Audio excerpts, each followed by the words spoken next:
इतने छोटे से उम्र में ही इन्हें समझ आ रहा है कि पूरे बिहार में भ्रष्टाचार होते जा रहा है और सिस्टम दोषी है और इस पर रोक लगाने का कोई भी सुविधा नहीं मिल रहा है। कहीं ना कहीं गरीब के पेटों पर हम कहें तो लात मारा जा रहा है, कहीं ना कहीं भूखे मारने का यह अच्छी साजिश है। बच्चे समस्त लोगों के सामने रख रहे थे और सबको ये बताने की कोशिश कर रहे थे कि इस व्यवस्था को अगर बदलना है तो इसके लिए हमें पढ़ना होगा। अभी हम बिहार बेगूसराय जिले के अंतर्गत खांजापुर पंचायत में मौजूद है और सोन भारती शिक्षक संस्थान पे मौजूद है। एक विद्यालय है जो खांजापुर पंचायत में काफ़ी फेमस है और सोन भारती शिक्षक संस्थान पे इसलिए मौजूद है क्योंकि 26 जनवरी में हर साल की भांति इस साल भी छात्र छात्राओं के द्वारा एक समाज में जागरूकता लाने का प्रयास किया और सोन भारती शिक्षक संस्थान के यहाँ पर टीचर्स भी मौजूद हैं। हम सभी से बातचीत करेंगे और इनसे जानने का प्रयास करेंगे कि 26 जनवरी में इन्होंने जो लोगों के अंदर कुछ जागरूकता करने का प्रयास किए, आखिर इनका सहयोग टीचर का कितना मिला और हर साल की भांति इस साल भी किए। तो सबसे पहले क्या नाम हुआ बाबू? आदित्य कुमार। अच्छा, आदित्य कुमार, काफी अच्छा भाषण दिए थे। आप अपने भाषण के थ्रू लोगों के अंदर क्या जगाना चाहते थे? क्या उनके अंदर ऐसा कुछ कमियां होगा जो आप बताना चाहते थे समाज में, ऐसा क्या? देश की सबसे बड़ी समस्या बेरोजगारी है। आज लाखों युवक पढ़ लिख कर रोजगार के लिए भटक रहे हैं क्योंकि सरकार इसकी सही व्यवस्था नहीं कर रही है। आज रोजगार के स्रोत पूंजीपतियों के हाथ बेच रही है या धीरे धीरे खत्म कर रही है, जिसके परिणाम देश समाज राज्य में जगह जगह पर मारपीट लूटपाट हत्या आर्थिक तंगी के कारण लोग आत्महत्या कर रहे हैं। मैं समाज को यह बतलाता हूँ कि पैसे के बिना कुछ काम नहीं हो सकता।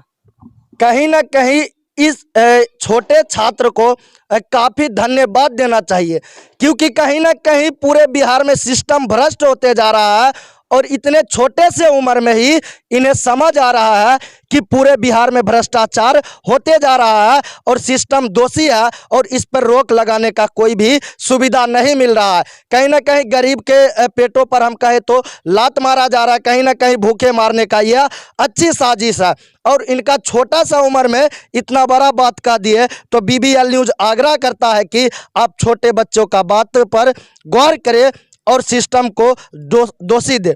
क्या नाम हुआ बाबू? अंजलि कुमारी। क्या चीज में भाग लिए? डांस में। डांस में कौन से गाना पर? बोले चूड़ियाँ। अच्छा, बोले चूड़ियाँ। अच्छा, ये बताओ बाबू, आप इतने छोटे सी उम्र में काफी अच्छा डांस किए, कहीं ना कहीं विद्यालय का भी नाम रोशन किया, आप अपने शिक्षक का भी नाम रोशन किए, और क्या कहना चाहेंगे आप अपने टीचर्स के? यही कि वो लोग हमें डांस के लिए मतलब क्या स्टेज पे हमें जाना है, डांस करके दिखाना है, घबराने की ज़रूरत नहीं है। जितना वो लोग हमारे साथ हम में वो लोग सहायता कर रहे थे डांस में, करो करो लो और अच्छे से अपने प्रैक्टिस करो। यानी कि टीचर्स के थ्रू एक बच्चों के अंदर संदेश देना चाहते थे कि लोगों के बीच जब आप जाइएगा तो कोई भी बात हो, कोई भी सवाल हो, पूछ सकते हैं और घबराइएगा नहीं। कहीं ना कहीं ये तो आप जानते होंगे कि छोटे हो या बड़े हो, लोगों के बीच जब जाते हैं, स्टेज पर जाते हैं तो घबरा जाते हैं और ऐसे में छोटे छोटे बच्चे को यहाँ पर स्टेज पर बुलाकर 2 शब्द बोलने के लिए कहते हैं, यानी कि अपने कला का प्रस्तुत करते हैं लोगों के बीच में, यानी कि कहीं भी भविष्य में घबराएंगे नहीं। और ऐसे में क्या नाम हुआ? मनीषा कुमारी। मनीषा कुमारी, क्या चीज में भाग लिए? रिकॉर्डिंग में। हौसला को बढ़ाना है, स्टेज पर जाएंगे तो हमें डरना नहीं है और कहीं भी जाएंगे तो हमें अच्छा होगा बोलने में। और ऐसे में एक छात्राएं हैं, आप भाषण दिए थे ना? हाँ, भाषण। अच्छा, क्या नाम हुआ? तन्नू भारती। तन्नू भारती। अच्छा, भाषण के थ्रू आप लोगों के अंदर क्या जागरूक करना चाहते हैं?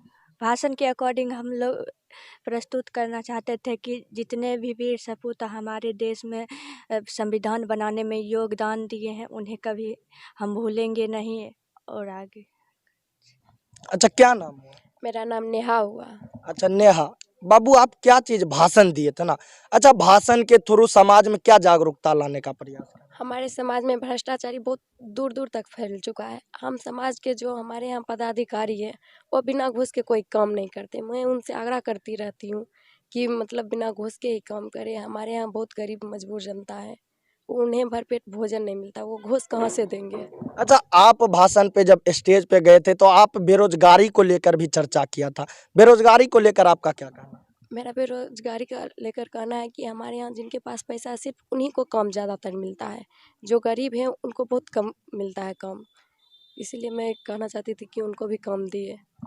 कहीं ना कहीं छोटे छोटे बच्चों के माइंड में ऐसा ऐसा सवाल गूंजता है जो शायद पदाधिकारियों के मन में भी, पदाधिकारियों को भी यह गूंजना चाहिए था, पदाधिकारियों को भी यह सोचना चाहिए था, लेकिन ऐसा बिहार में नहीं हो रहा है। और ऐसे में कुछ यहाँ पर शिक्षक मौजूद हैं, हम शिक्षक से भी बातचीत करेंगे कि इतने छोटे छोटे से बच्चों को और इतनी छोटी उम्र में इतने बड़े बड़े बात सोचते हैं तो कैसा माहौल देखने को मिलता है टीचर्स को, और टीचर्स के थ्रू बच्चों के अंदर कितना जज्बा देखने को मिलता है। तो बात करते हैं यहाँ के कुछ शिक्षक से। सर, आपके विद्यालय के छात्र एवं छात्रों के थ्रू छोटी सी उम्र में ना जाने कितने बड़े बड़े बात कह दिए, जो शायद यह बिहार में कहीं ना कहीं सच्चाई है। तो बच्चों के लिए आप क्या कहना चाहेंगे? सबसे पहले मैं BBL न्यूज के पत्रकार आदरणीय प्रिंस कुमार जी को धन्यवाद देता हूं कि इन्होंने आकर इस रिपब्लिक डे के अवसर पर हमारे बच्चे की जो अंदर जुनून था, उसके अंदर जो कला थी, उन्होंने देखने के लिए बहुमूल्य समय दिया। इसके लिए बहुत बहुत धन्यवाद करता हूं। उसके बाद देखिए, बच्चे जो है अभी के समय में बहुत एक्टिव है, बहुत अधिक एक्टिव है। हमारी जो शासन व्यवस्था हो, चाहे या घर परिवार की व्यवस्था हो या अन्य क्षेत्र की व्यवस्था हो, ये लोग बच्चे अधिक सोचने लगा है। क्योंकि आज जो हमारी देश या विदेश की जो प्रगति है, ये युवाओं पर है, और युवाओं बहुत तेज़ी से आगे की बातों को समझता और सोचता भी है। जो आपने देखा होगा, गूगल का भी चैलेंज दिया था, हमारे बेगूसराय का ही लड़का था। इस प्रकार बच्चे में कहीं ना कहीं भविष्य के बारे में ज़्यादा जानने के लिए प्रयास करता है, और ख़ास करके इस विद्यालय के जो बच्चे हैं वह अपना जिला में हर क्षेत्रों में रोशन अपना करता है। मुझे अपने बच्चे पर गर्व है। सर, आपके विद्यालय के जितने भी छात्र थे, छोटी सी उम्र में एक गाना तो आप सुने होंगे, छोटी सी उम्र खन्ना या क्यार, और ऐसे में यारों को भूलकर, दोस्तों को भूलकर समाज के प्रति लगाव रख रहे हैं। तो इसमें छात्र छात्राओं के आप कितना सपोर्ट करते हैं? हमारे जो छात्र और छात्राएं हैं, तो हम जहाँ पर रह रहे हैं, जिस परिवेश में हम रह रहे हैं, वहाँ जो प्रत्येक दिन घटना घट रही है, काहे कि बच्चे जो बोले हैं 100% सच्ची बात बोले हैं। क्योंकि यहाँ जो प्रशासन है उसमें मतलब पूरा करप्शन है, कोई भी काम सीधे तौर से नहीं होता है। इसी बात को बच्चे समस्त लोगों के सामने रख रहे थे और सबको ये बताने की कोशिश कर रहे थे कि इस व्यवस्था को अगर बदलना है तो इसके लिए हमें पढ़ना होगा, और पढ़ लिख कर ही हम इस व्यवस्था को ख़त्म कर सकते हैं। जो प्रतियोगिता में भाग लिए थे वो बहुत ही अच्छे किए थे, और भाषण भी दिए थे, उसमें भी बहुत अच्छे भाषण दिए। अपने जो अभी का माहौल है उसको देखते हुए बच्चों में जागरूकता पैदा हुआ। कहीं ना कहीं BBL न्यूज़ आप तमाम श्रोताओं को और बिहार वासियों को आग्रह करता है कि आप जहां भी गलत हो वहां पर आप गलत का खिलाफ करें, गलत के प्रति आवाज़ उठाएं। हालांकि आज बच्चों ने कुछ जागरूक कर समाज को करने का प्रयास किया। इनके बारे में आपका क्या राय है, कमेंट करके ज़रूर बताएं। तो इसी तरह का न्यूज़ पाने के लिए जुड़े रहें BBL न्यूज़ के साथ। धन्यवाद।